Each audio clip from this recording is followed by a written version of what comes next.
या कि आज़ार शर्तगो तूफान बियत सरम सरा वता चा मेहर ज़रा दर कनग नलूठामन। काजी साहब इवड़े शेर सक बाजंत के हा मर्दमा झिड़क परमा फलसफा इरदा नीकरा इरदा या कि शे दिलगोश कनत के माशरे रोचिन तो मन उश्ता तगा प्राई पिड़े नेस्त आत्रापा मलाइक के साहबा दर बिकन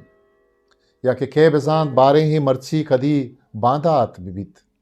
खे बेजान बारे ही मर्ची कदी बांधात बिबित दिल अमुक खतरा मेरानन तो नया है कचिया मन आजमान हमा द्रप्शना के इस्ताला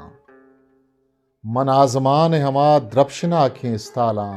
शपे वरिंदा मना हर वड़ा हजीन किन शपे वरिंदा मना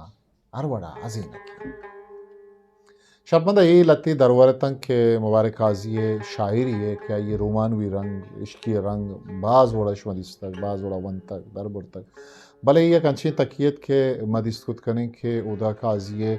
शायरी तहा नेक राह एक जवानी रंगी फ़लसफ़ा एक जवानी रंगी मारा गेंद का कहते ताओ की मराग शवती कस्तर ऐसा खामोश मुकल भी बाकी आमद में यार बाउट